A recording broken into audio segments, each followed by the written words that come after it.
And welcome to the Center for Sustainable Materials Chemistry Innovation webinar series. I'm Gabby Recession of ECOS VC, and I'll be your host for today's broadcast. Today, we're delighted to have Dr. Ben Schrag from the National Science Foundation, Dr. Ilan Gore from the Advanced Research Projects Agency Energy, or ARPA-E, and Dr. Judy Jordan of ECOS VC as our moderator. The CSMC Innovation Webinar Series is presented by the Center for Sustainable Materials Chemistry, the Oregon National Nanoscience and Microtechnologies Institute, and the National Collegiate Inventors and Innovators Alliance, ECOS VC, and the National Science Foundation. Before we start, just a few quick announcements. After the presentation, the remainder of the hour belongs to you for your questions and answers.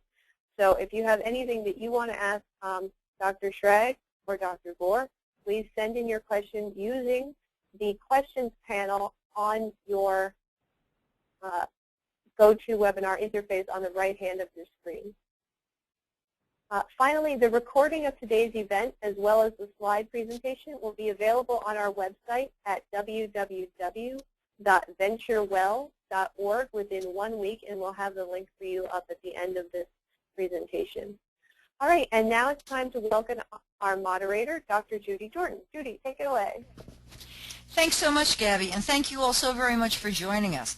We're so excited to have you in what will be the last of our webinars for the CSMC for this calendar year, but please join us starting in 2013 for a whole additional set.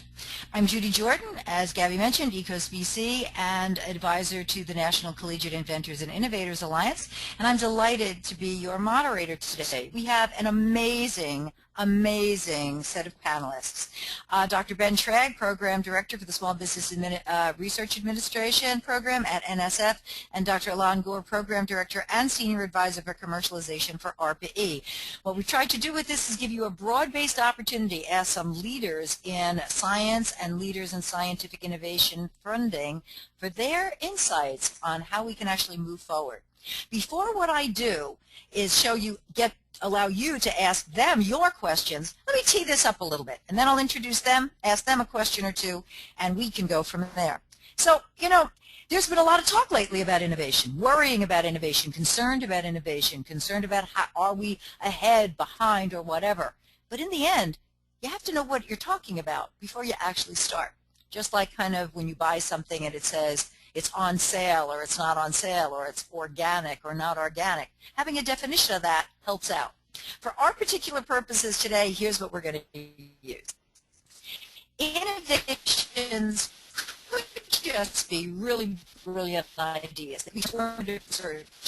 Could be novel concepts. But we think about things scientific results that are translated from research activities and quickly translated to a good or service for which people will pay, and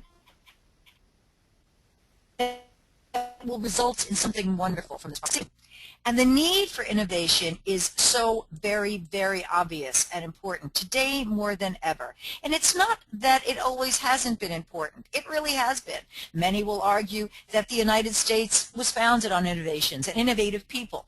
And now more than ever, we're kind of maybe getting back to our roots. But you can see here, from the White House to the National Research Council, reducing the time from basic research to innovation in the chemical sciences, to innovation in American regions. We are really concerned about this. We're not only concerned about this from the standpoint of the government, but also from the standpoint of very, very prestigious business publications. Forbes, Harvard Business Review, The Economist, Bloomberg are all quite concerned about, are we falling short? Why America needs to be an innovative nation, and are we moving ahead? And then, of course, we even have the commercial, popular press. The New York Post is basically saying, be calm, don't panic, carry on, because American innovation will save the economy. And with all of that, we know that government support has been hand in hand with this move forward. Here are the wonderful websites for ARPA-E and SBIR-STTR from our two speakers today. And they're joined by the Department of Commerce, Defense, EPA, and Homeland Security. So this is a broad-based initiative. Well, We formed this today for this panel because people are concerned about this, and we want to help you figure out how to target your search for government funding to the right opportunities, write a successful proposal, understand ARPA-E's mandates for transformative energy innovations, and understand the SBIR STTR route. And then we're going to give you chances to ask your own questions and get answers to your own questions.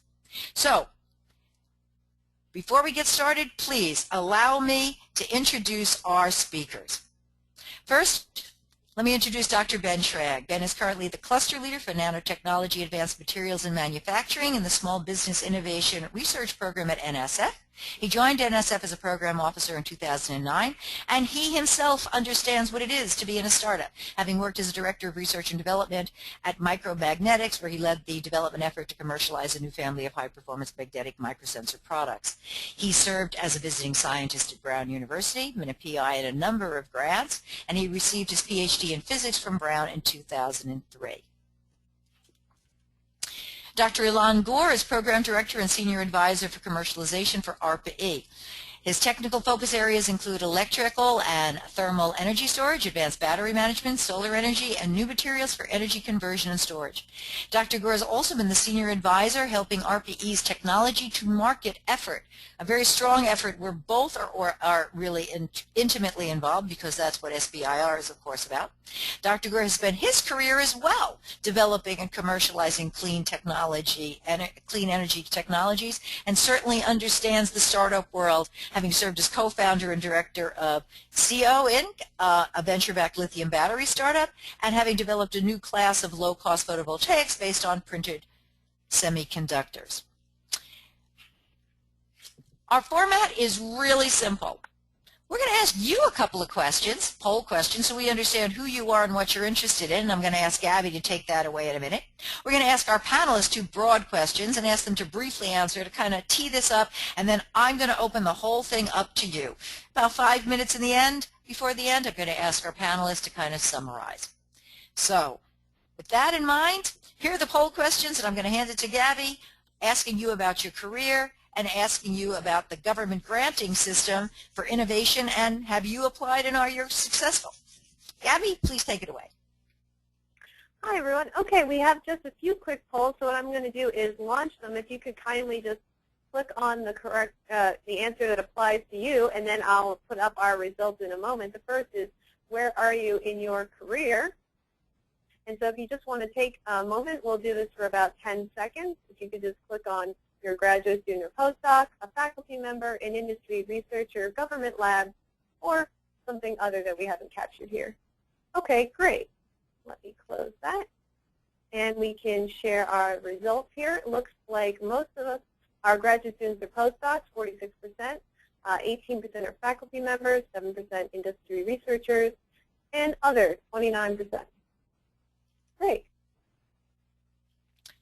Thanks. One moment. Thanks, yeah. Oops.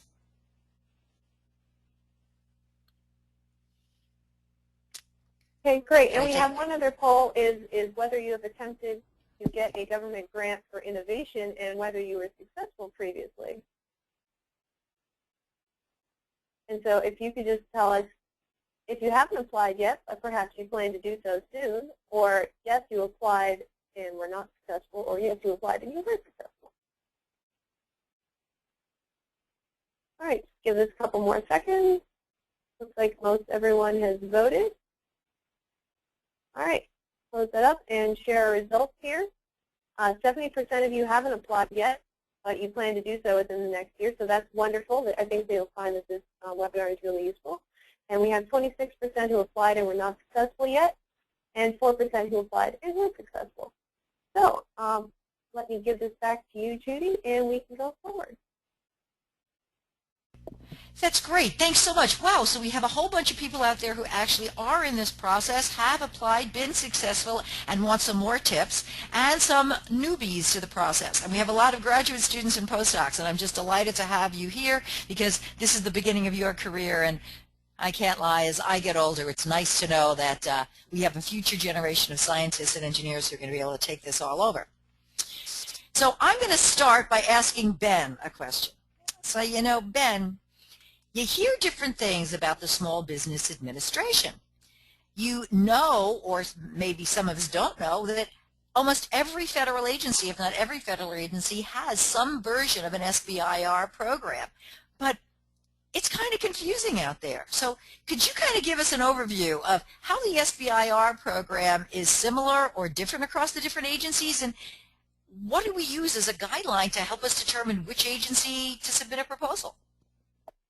Sure. Great question. And first of all, I want to thank Judy for the invitation. I'm looking forward to hearing some of the questions and trying to explain a little bit more. And thanks for Gabby and the team for setting it up.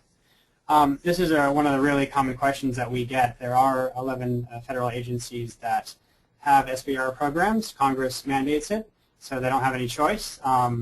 It represents about a $2+ billion annual funding.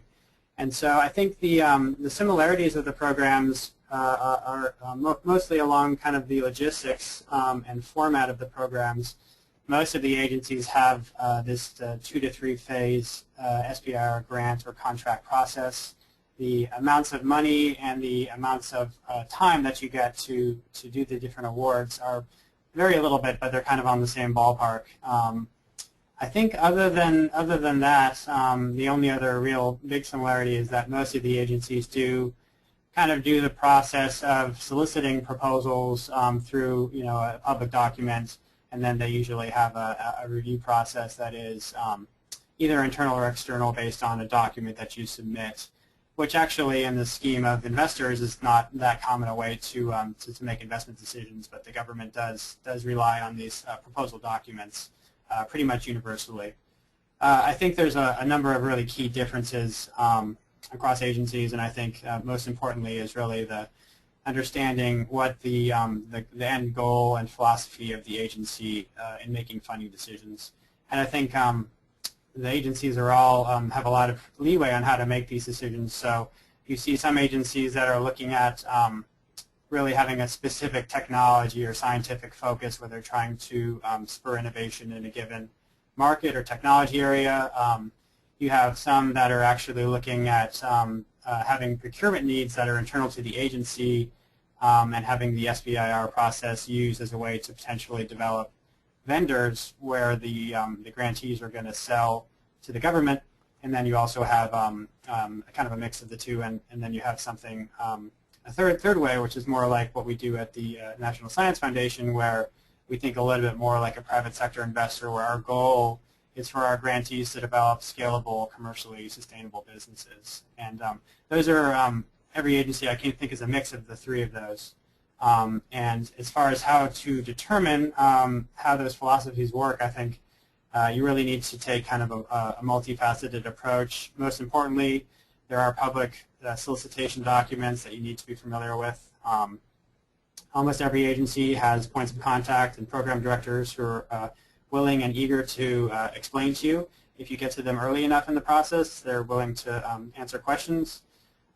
There's local folks in your ecosystems, whether they be entrepreneurs or folks at state and local agencies who know about these programs, who can help you, who've been there before. And then also, most of these agencies have extensive databases and online resources where you can actually look at prior awards that are actually made by the programs. And those are actually a very good clue to understand whether what you're planning to do is a good fit. So I would use a mix of all those things, and most importantly, I would talk to as many people as you can. Ben, when you say talk to as many people as you can, I know that you personally, because I know you personally, are open to getting phone calls. You've suggested read the solicitation, which I cannot emphasize enough, read the solicitation. But if I have questions after that, do you recommend picking up the phone, or do you think different agencies have different requirements for that?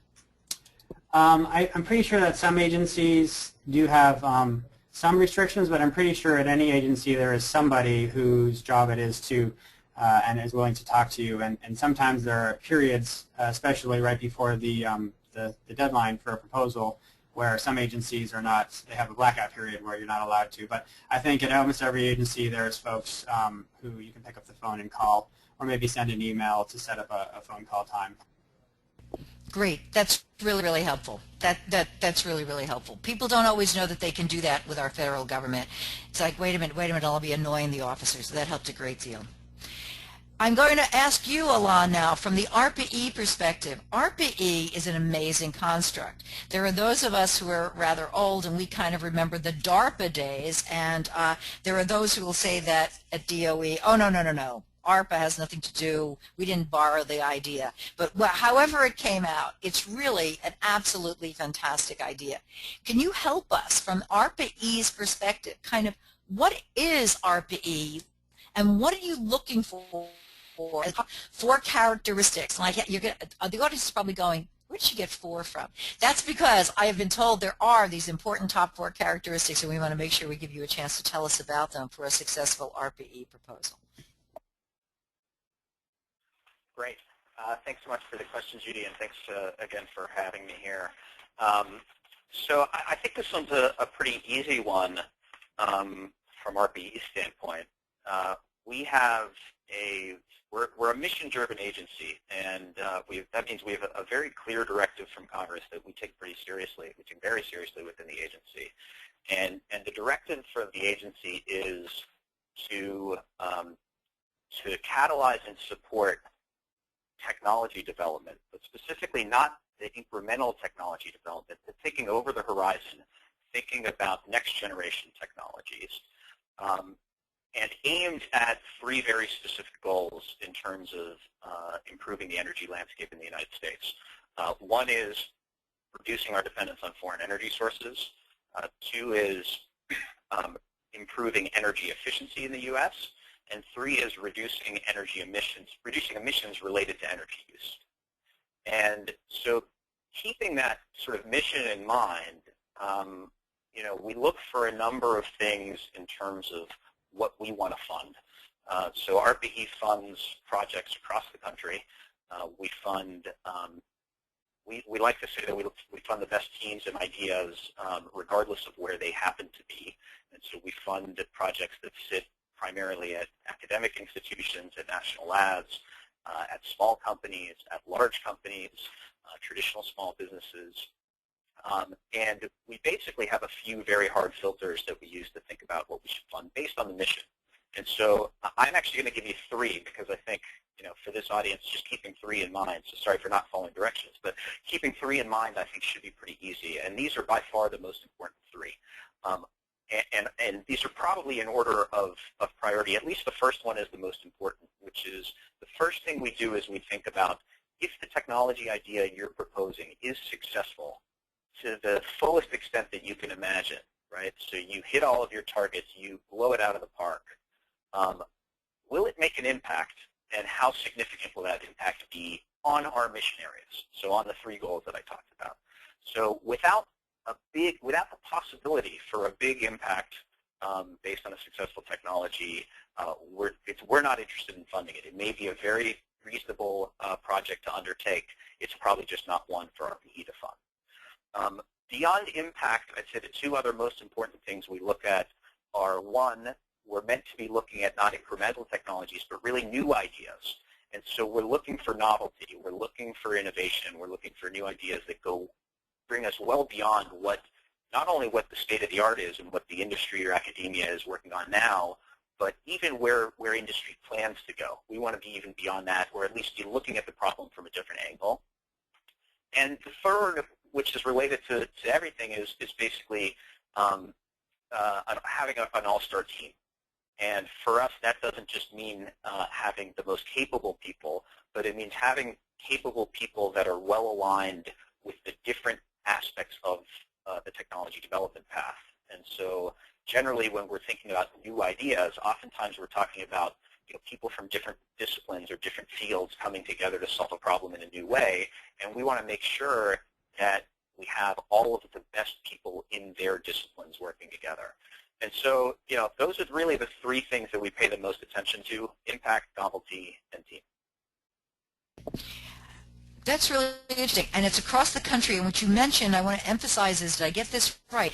It can be large companies, it can be small companies. So unlike SBIR, you'll fund any size group as long as it's the right team addressing the right issue in the right way. Or are there nuances to that? I think that's right. I mean, I think the one nuance, and if I had to add a fourth point to sort of the filter we use to decide what to fund, is we want to fund anywhere, big companies, small companies, academics. Specifically, when we think about funding companies, one of the big things that we ask ourselves is this something that the company would do anyway, even if they didn't get the funding from us? And because generally, so we have a concept that other agencies also use the same language, but we talk about additionality, right? And I think one of the things that we want to make sure of is that the funding we're providing gives our project teams the opportunity to do something that's so risky that it would be unlikely they'd have a funding source to do it anyway. So such an ambitious goal, such an ambitious project, that it's unlikely that internal to the company or even from some of the other agencies within the Department of Energy elsewhere, that they'd be able to get funding for something that might be so radical. And so that's kind of another filter that's important to us. But otherwise, we honestly look at the ideas, look at the impact, the novelty, the capabilities of the team members, and that's the main things we're looking for and reviewing. And then later we say, oh, it happens that they have all the right people and they're in a small company or they're in a national lab. And oftentimes there's teaming between those types of institutions. So many of our projects have teams with multiple organizations that cross between the private sector and some of the universities and national labs. Very interesting. Very, very different structure than the wonderful world of SBIR. So I'm getting a whole bunch of questions in here. So I'm going to ask Gabby, if you wouldn't mind, how about if you take the controls back over so I can focus on the questions and be able to pull them together. So with that in mind, as Gabby's taking back the controls here, I'm going to start with the questions. So I'm getting a series of questions on, as you would probably not be unsurprised, success rates. Ben, I'm going to start with you. When you take a look at, and I'm also getting a set of other questions, but I'm going to ask these as two different parts. So the first thing I'm going to do is ask about success rates. Could you help with, when you think of SBIRs, and of course there's SBIRs, and you even brought up phases before, and I'm getting some questions on could you define the phases better, but let's not define the phases at this point. Let's just stick with success rates. Could you help us with success rates, and success rates to the best of your knowledge, and I don't mean to put you on the spot, among agencies? So the success rates for SBIR funding, let's say phase 1 funding, because I think we need to describe the phases differently before we talk success rates, but I got a bunch of questions on success rates, so I'm going to ask that one first. And does it differ, do you think, from agency to agency?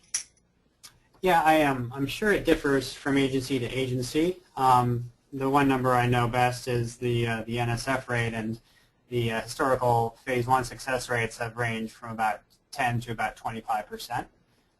That's dependent on the proposal load and also obviously the budget.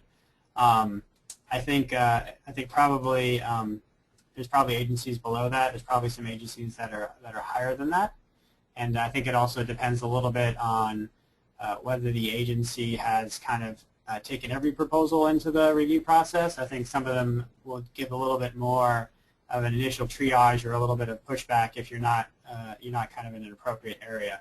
So I think the success rates are something you should definitely look at, but don't maybe pay too much attention to the number without understanding the context. Has that success rate gone down with the number of proposals increasing with this push on innovation, and has that made the process, in your thoughts, more competitive or more compelling? I mean, do you have to be, what has that done, if anything, to the process and the success rate, having more proposals? Or has this whole thrust for innovation actually not given you more proposals? I think the overall number of proposals may be up. At NSF, it's actually, if anything, it's actually been declining slightly over the last maybe 3 years. And I think part of that is that we have had fewer of the companies applying that have had many applications that have been applying for many, many years. So the success rates in our program for companies that have had a large amount of prior SBIR awards without really strong commercial results has been pretty low, and so I think some of those companies have stopped submitting to us. But I think overall the number of companies that submit has been about flat for us, and I think other agencies may be experiencing I think something similar. I haven't heard anything specifically about huge rises in proposals, at least in the last couple of years. There was a big jump when the stimulus package, the ARRA funding, was announced in 2009, but since then it's been relatively flat. Interesting, interesting. Alon, kind of similar question for you, please.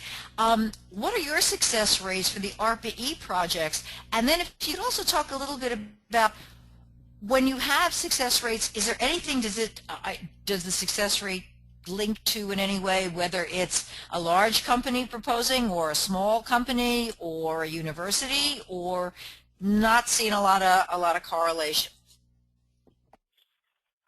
Yeah, great question, Judy. I think I'll step back from the question for a second, because I think this gives a good opportunity to just talk about what our funding programs look like.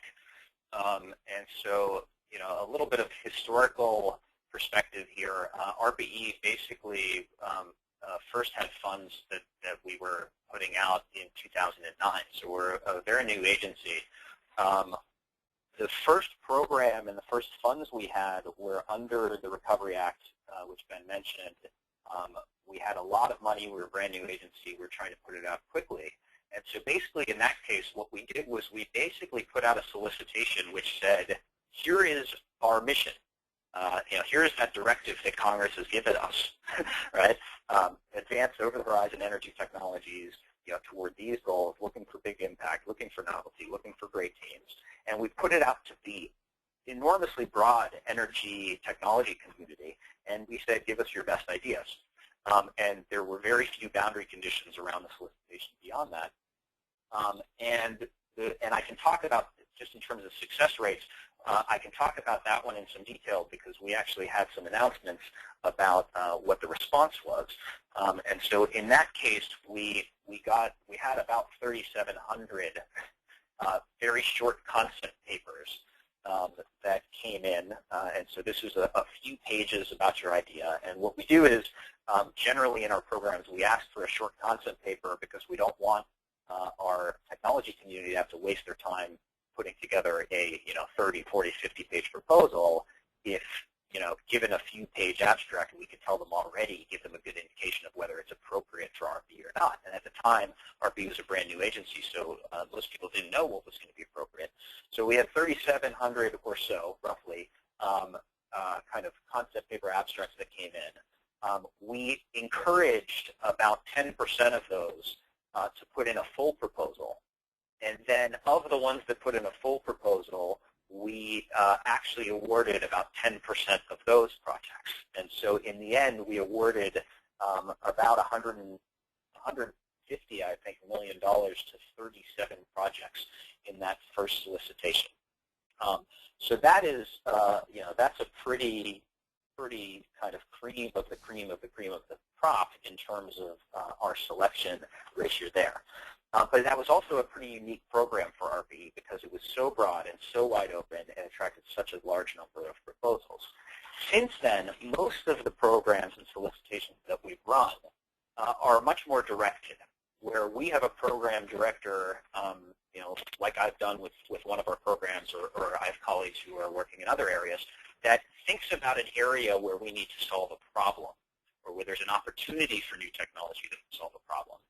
And this is a little more traditional of a solicitation, where now we'll actually bound what we're looking for, and we'll say, you know what, we don't think there's been enough really strong work being done in terms of next generation battery systems beyond lithium-ion that could give you a doubling of the energy density from what we have today. So normally amount of progress that you see in 50 or 60 or 70 years in battery development. We'd like to run a program where we'd like to fund folks to try and get that same type of gain in 2 or 3 years of research. And so we'll basically say, okay, here's what we want to see from the community. And in that case, as you can imagine, there's a much smaller group of people who are in a position to apply with a competitive proposal. and so the number of applications are smaller. And in a program like that, we'll normally award somewhere on the order of $30–35 million to between 10 and 15 projects teams. And so the success ratio for a general program is quite a bit bigger than one of these wide open solicitations. And so we've done now, we did the first solicitation, which was wide open. Then we ran somewhere on the order of 10 or 11 programs which were more targeted in different areas of research, everything from biofuels to advanced batteries for the grid, advanced batteries for transportation, high efficiency air conditioning, etc. And then we just recently did another, actually what we call open solicitation. So we did another one of these very big solicitations, which we're in the process of working through selection right now, and so I can't talk about the details of that. And that's kind of an opportunity for the much broader community to get involved and be able to put in front of ARPA-E some of the great ideas they're working on. That's interesting. So ARPA-E actually does start thinking about larger context areas. Ben, that's not really how SBIR generally works. And I'm getting a series of questions here about that. So if you could weave together sort of an answer that would help people understand the phases, phase 1, phase 2, phase 2B, phase 3, oh my gosh, and I think there's going to be some changes even in the funding levels of those coming ahead. But the different phases of an SBIR program, sort of how proposals are funded, the amount of funding available to contrast to some of the large numbers Alon was just talking about. And if you wouldn't mind, kind of help us with, are these proposals considered on a rolling basis or to a solicitation like Alon was saying, like to a bigger solicitation or a smaller one? Or are they in general areas and you just put them in? So kind of what's the different phases? What's the kind of amount of money for them? Are the proposals considered on a rolling basis or a specific deadlines? And what is the kind of length of awards for how they kind of cascade along? Could you kind of give us an overview of that? Sure. And if I miss any of those sections, you can remind me. So first of all, with respect to the phases, as I said, typically you'll hear about 3 different phases. And the phase 1 is generally a 6 to 12 month project, and the amount of money ranges from, I think there's agencies from $70,000 up to $150,000 at phase 1. Some agencies have some supplemental amounts of money that will go on top of that. The phase 1 is typically depending on the agency, pretty early stage research where you're at proof of concept, usually pre-prototype, but that depends a little bit on the specific agency. The phase 2 is typically 2 years, could be a little longer. There are some agencies that have option periods and supplemental awards that can make it maybe 3 or 4 years. The amount of funding at phase 2, I think there may still be some agencies towards $300,000, but more common, I think it's between $500,000 and up to $1 million, again, with some of these supplemental awards. And the phase 3 is actually the trickiest one. It's a little bit of a misnomer. Phase 3 typically is not a full contract the way that phase 1 and phase 2 are, or a grant from the government. Phase 3 is usually intended to mean different things at different agencies, but generally it refers to the process of going from wherever you ended phase 2 to a viable product. In some agencies that are actually purchasing products from these small businesses, phase 3 actually means that the agency is actually purchasing something. In some places, the phase 3 is more about connecting the companies without additional funding, but maybe making it easier for them to connect to their customers and to create partnerships for them to be more commercially successful to get their products into the market. And so that's the phases. The deadlines that you asked about, I'm not entirely 100% sure, but I'm pretty sure that every agency goes with a kind of a batch process where maybe once or twice per year you have a single deadline where a number of proposals comes in. Sometimes the different topical areas will have different deadlines. For example, at the NIH SBR program, the different institutes can have different deadlines based on the topics that they support. But at NSF and in other places, there's one or two kind of standard deadline dates that come in. And I'm trying to remember if there was something else I missed, Judy. The question of nope. That helps actually quite well. So it's rolling, and the typical length of the award, you kind of given that to people. Let me just bring up one other kind of piece to this. When you take a look at those different phases, phase 1, phase 2, phase 3, potentially, do I get to pick? Oh gosh, I think I'd be a phase 2. Well, then apply for phase 2 SDR. But you always start at a phase 1 and work your way along, and is it always a panel review process? So in most cases, you have to start at phase 1. I believe there are some agencies that have, I think it's called the Fast Track program, where you can actually apply for phase 1 and phase 2 simultaneously, and in that case, I think there's probably differences in terms of whether the review for both phases happens at once or whether there's kind of a follow-on gate that you have to get through after the first review. But in general, I think that skipping directly to phase 2 is usually not something that can be done. And then, sorry, the second part of your question, I'm blanking on it now. Oh, well, basically the idea that it generally can't be done, so I can't just, the second piece is, are they all then panel-based, or Yes. is there a okay, so if it's a phase 1 or a phase 2, sometimes people hear about a phase 2B. Oh yeah, I'm sorry, and I said yes to, I'm sorry, when I said yes, I didn't mean yes, they're all panel-based.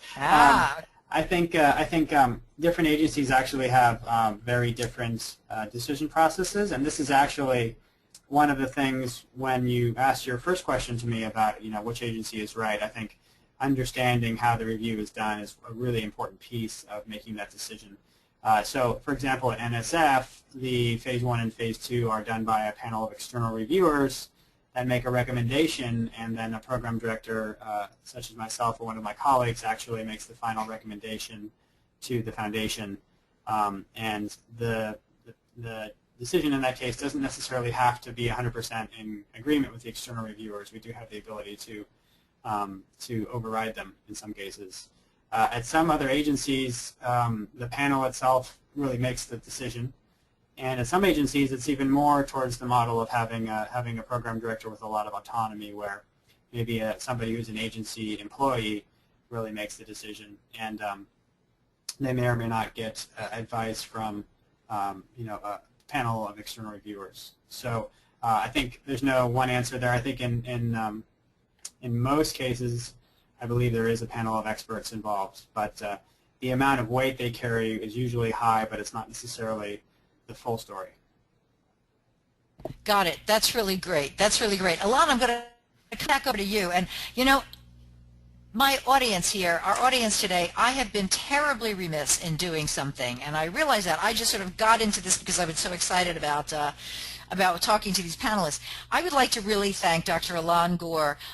Dr. Cheryl Martin, whom many of you know, was originally slated to be on the webinar, was unable to do so, and Dr. Gore, her colleague and partner in crime, no crimes, the federal government, sorry, partner in making sure we all do this right and well and appropriately, and he very, very kindly and quite expertly, as you can tell, has stepped in to fill the breach at a very short notice, and we thank you with all our hearts for doing this, Alon. It's been very, very kind of you and very informative. Now I'm going to put you on the spot again.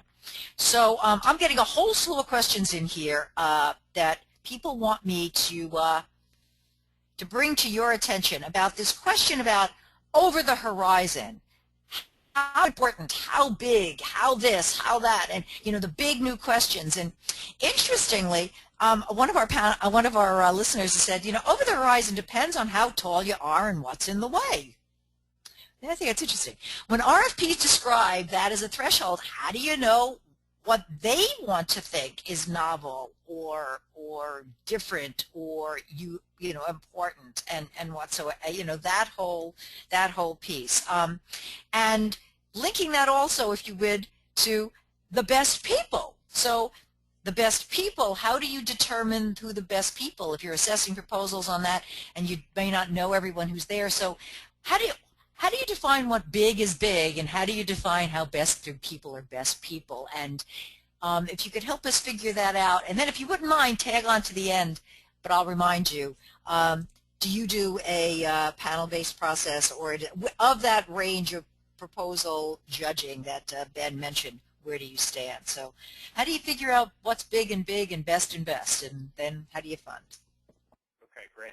So this is a really good question. I'll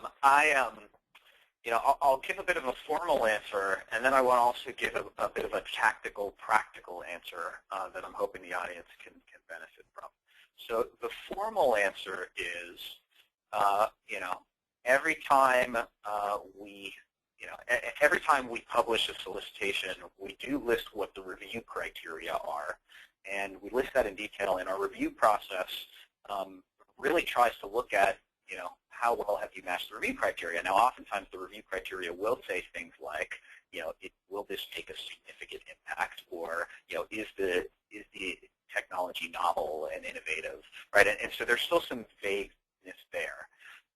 So in terms of how we interpret it, again, one of the biggest issues we have, and I'll put in actually not really a plug, but something that also might benefit the audience. We're actually out of ARPA-E. We'll be doing a webinar we just announced. If you go to our website and you sign up for our email listserv, we'll be doing a webinar actually in a couple of weeks, maybe a week and a half, where we'll be going through basically what we see as some of the best strengths of proposals that we see and some of the big weaknesses of proposals that we see. And so on the weakness side, in terms of impact and how big of an impact, one of the big issues we see is people will propose things which, A, either have an impact for one of our mission areas, okay? And so, yes, if this technology is successful, it will reduce emissions related to energy use. But when we add up the extent of that impact, we find it to be very small. And so what's very small? Well, for us, we're looking at energy use across the U.S., okay? And generally speaking, we're looking for technologies which, if successful and if they become widely adopted, are moving the needle, okay? And so we're not looking for things where if they're successful, they're going to change the level of emissions or the amount of energy used by 0.1%, right? We're looking for sort of 1%, 10%, 20% of total energy consumption in the U.S. as saying, okay, that's significant, right? So that's one of the issues we see is, you know what? Okay, so you basically told me that. Let me try and think of an example. My technology is going to be a new rear view mirror technology, which is not a rear view, side view mirror for a vehicle, which is more aerodynamic. And I might state, my side view mirror is doubles the efficiency, the aerodynamic efficiency of the side view mirror in the vehicle. And so you can say that's a big impact. We've just 100% improvement, right? But when we look at it, we say, all right, let's add up all of the side view mirrors of all the cars in the U.S. and let's look at all the driving patterns. And so how much energy, primary energy, do we save in the United States if this is successful? And we get a very small number, right, relative to the total energy consumption that we have. And so that's kind of an example. Other times we'll see big impacts, but they won't actually be related to our mission areas, okay? And so, and I think for this audience this might be very relevant. Things like, more sustainable, more sustainable materials for products, as an example. Well, what does more sustainable mean, right? Our mission is basically to reduce energy consumption. And so if the sustainable aspect or the green aspect has more to do with health or safety or those sorts of things and isn't directly related to energy consumption, that's not really in our swim lane. So what you're really... Oh, I'm sorry. Sorry, yeah. So we are laser focused on these are our mission goals, and unless the impact is aligned with one of our mission goals, we really won't fund it.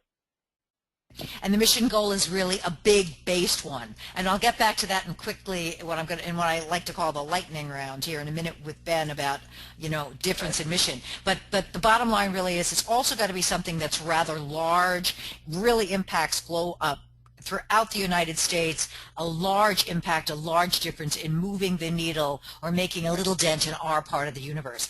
How do you do the panel reviews, please? Are they panel reviews primarily? Just a quick answer to that, or is it primarily internal review with program officers, or how do you do that? So almost all of the funding we put out goes through a competitive solicitation process with panels of external reviewers. And as Ben mentioned, in our case, different agencies use panels in different ways. In our case, we use external experts as an external panel providing feedback on the merit of the proposals to our program directors, and our program directors ultimately make the decision based on all the input from the reviewers in terms of what we're going to fund. I'll just mention the practical piece of my answer. I know I got a little long-winded on the impact, but things like novelty, things like what's the best team, or novelty can change in terms of what's over the horizon and how do different program directors see it. So some program directors really feel like one of the things that makes something novel is if you're not an expert in solar, but you give us a solar proposal, your proposal might be seen as, in the merit of the scientific technology approach, people in the industry might say, that doesn't really make a lot of sense. But you're bringing a different perspective, you're bringing a different angle, and you might be an expert in your field. And so that's a case where we may see that as innovative, we may see that as different, out of the box, and then the question is, well, have you found someone who knows more than you do about solar to team up with?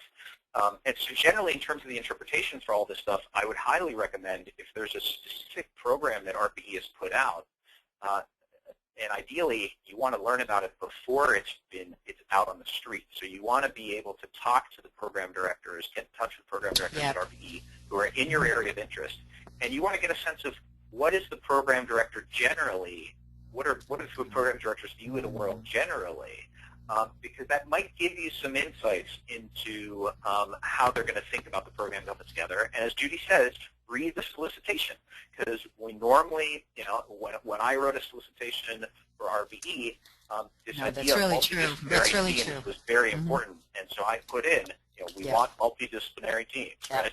That's what I think is important. Thank you. Ben, I'm going to get back to you here for a minute. If we take a look, I'm getting some questions here around size and difference, and questions about from an SBIR. So Ilan has explained, and I'd like to kind of ask, I'm trying to get as many questions in here as possible, so I don't mean to cut all of your very rich answers and important answers short, but if we could tighten them up so I can get as many questions in from our audience as possible, I'd appreciate it on their behalf. When you take a look at what you're looking to fund from an SBIR perspective, do you have to make a dent in the entire U.S. universe, or are you willing to look at smaller bites at a time, or are you looking for big impact programs? And no problem at all if you just like to speak from the perspective of the National Science Foundation at this point, but people are kind of concerned, my gosh, is everything so big and grand, then how in the world will I ever help be part of moving this needle? No, I think we don't have. I don't think our floor is quite as low as they are in ARPA-E. Of course, our funding is also lower, so it probably makes sense. I think what we're looking for is essentially some kind of market opportunity that is somewhat scalable. We never put a number on that, but at the very bottom, we obviously want to see a market that is scalable and large enough that the company can create returns in terms of commercial revenues based on our investment. And it depends also whether NSF does have broader impacts we look for in terms of scientific, environmental, societal benefits. Where there's products that actually have a really big impact in one of those areas, we're actually willing to give it a little more consideration relative to the economic impacts, which remain the big thing we're looking for. But I think you'd be surprised how, as far as early-term, near-term applications, how small or specific of a market we're willing to start with, as far as the first, say, phase 1 award. I just got a question that came in as a follow-on for that, and I think it's an important one. I'm going to pick it up right now. Is it important for the applicant to quantify that impact, or does the and actually clearly specify it in there, and both the technical impact and the commercial impact for a phase one, or leave it to the reviewer to quantify the impact and figure it out? How would you suggest a successful proposal could best go about that? It's very important for them to quantify it. And even if the reviewers already kind of know the market, in some cases which they do, we don't want to, as an investor of taxpayer funds, we do want to see that our principal investigator, our entrepreneurs, have understood the size of their market, the landscape, their competition. I mean, these are critical things for any startup company or small business. And so if for no other reason, we want to see them to discuss it because we want to know that they've thought about it. That is really helpful. Alon, I'm going to ask you one quick question, then I'm going to go back to Ben for one quick question. Gabby's a nervous wreck because I've got to tie this all up in the next 3-4 minutes to get you each another question in. But when you take a look from an ARPA-E perspective, Alon, on quantifying commercial impact or potential impact, is it best to simply say read the solicitation, that some of your requirements, some of your RFPs might require that and others not? Or is it generally, oh my gosh, no, help us quantify that science and help us quantify when you take each of those side mirrors and put them together, here's what it's really going to do? Are you looking for that, or again, read the solicitation? Because it might change. Well, always read the solicitation very carefully. But I would say, I mean, we don't require people who apply to ARPA-E generally, because keep in mind, we're giving funds to academics. Many times they're not really thinking about the market. They're not thinking about commercial. We don't require an acuity of commercialization for folks that apply. What we do require is that in each case, someone with a technology innovation has thought through, okay, what if this is successful and it is adopted, what would the impact be? And so, that for us is the most important piece. And we generally will work with our teams once we fund them to then think about, well, what's the path going to be, right? How do we imagine that this will actually get? Because in order to make an impact, you don't just need the technology. Right? You need a market that's going to adopt it. You need investors that are going to invest in it. You need folks who are going to manufacture and deploy it. And so we will work with our teams to think about what do we think that'll look like. But up front, in a proposal, we basically want to see, have you thought through what the impact of the technology could be on the U.S. energy landscape? Gotcha, but not necessarily how you would specifically take it to market. That's very helpful. That's very, very clear. Ben, I've got a question from a bunch of our university folks out here, and I've got 2 or 3 of them like this. I'm going to slide them together for you as your last question before I'll ask you to kind of summarize. And I'm going to ask you this question, then I'm going to go back to Alon to let him get a minute to summarize, and I'm going to ask you to summarize for a minute. The questions have to do with the difference between conducting SBIR work within a university and a university lab. Is it possible to conduct SBIR work within a university lab, or is that an STTR? And does it matter? But obviously you do have to have a business structure, so some sort of business structure at least is required, but can you do it within a university construct? The answer to the simpler question is if you have permission, and we obviously need documentation, you can actually do work that is funded by an SBIR grant or contract at a university facility. However, you have to be careful because the SBIR as well as the STTR program make grants and contracts only to small businesses. So the agency does not have a relationship with any other institution other than the small business.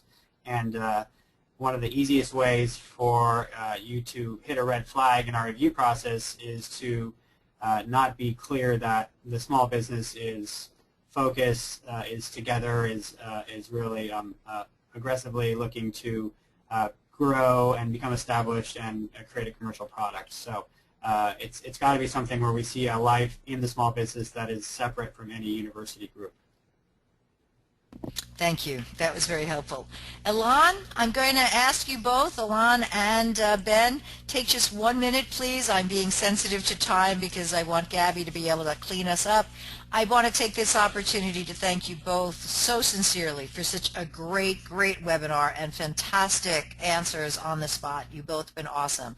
Elan, if you could leave our audience with one last solid bit of information to say, here is what, if you want to be successful for ARPA-E, what kind of information would you like to leave them with? And then, Ben, I'll ask you the same question. So I would just leave the audience with two things. One is just Google ARPA-E and go browse our website and see what some of the programs we've looked at look like. You can dig up the solicitations, so you could even read past solicitations to get a sense of how ARPA-E operates. Better yet, every year we hold one major event where all of the ARPA-E team is present, and we invite folks externally. All of our ARPA-E awarded projects are at the event, accessible, available to talk to you about their experiences, about why they think they got a grant or didn't get a grant. And that is called the ARPA-E Innovation Summit, Energy Innovation Summit. It happens every year at the end of February. And if you Google it, you will find the details. And that is a fantastic opportunity to very practically and tactically learn more about everything we're doing. That is wonderful. I did not know about that. That is a fantastic thing. And thank you so much. Ben, any last piece of information for our audience? Yeah, a couple of things. I'm going to indulge myself and just to make a couple of points about our program that I think are not that are a little bit counterintuitive if you don't know about what we do. We really do encourage you guys to have dialogue with program directors like myself and my colleagues at any point along the process. Every 6 months, we tend to have an SBIR Phase 1 solicitation. Just to give you an idea, the solicitation that closed in last June, I have an email folder that contains all the correspondence that I received prior to that solicitation from people who were thinking about submitting, and that's around 1,300 email messages. And that doesn't count the phone calls and the in-person meetings. So I want to point out that we encourage dialogue. We want you guys to understand and be armed with information to be able to submit a good proposal. I also want to point out that our particular NSF SBR program really looks for early stage, young, new companies, and we definitely don't discriminate against companies that are just relatively new and especially new to the proposal process. Just to give you another little stat from the companies that I funded in my personal last year of awards, something like the median employment is something like 4 employees of those companies, and for at least a quarter of those companies, the first dollar into the company was our Phase 1 award. So we are definitely willing to take chances on young, motivated, small teams, and we're flexible about our topics. So I also will finally point out topics are a big source of conversation whenever you talk about these programs. Within NSF, we very rarely reject a proposal based on a topic. And that's the last thing I'll leave you with. That's very important. It is not, and that, ladies and gentlemen, is our summary, and I'm going to hand it back over to Gabby. But what is so wonderful, not only about the terrific information you've gotten today from these two very, very knowledgeable program officers, but just the difference in the way the different agencies are viewing some things, and certainly ARPA-E is a very, very special program. And SBIR has started out a lot of the small companies in this country. Thank you both very much. Gabby, take it away. Hi, thanks, Judy, and thank you also, Ben and Elan, for such a great webinar. And thank you, of course, to our audience for joining us today and for sending in your wonderful questions. Thank you. You really made it a wonderful experience. You can learn more about our upcoming webinars through the Center for Sustainable Materials Chemistry on their website and also on the venturewell.org website. Just click on Webinars. And we will have this webinar recording up and available for you within 1 week on the VentureWell website. There's the link for you, and we hope that you'll join us again in January for our next webinar. Thank you very much, and bye.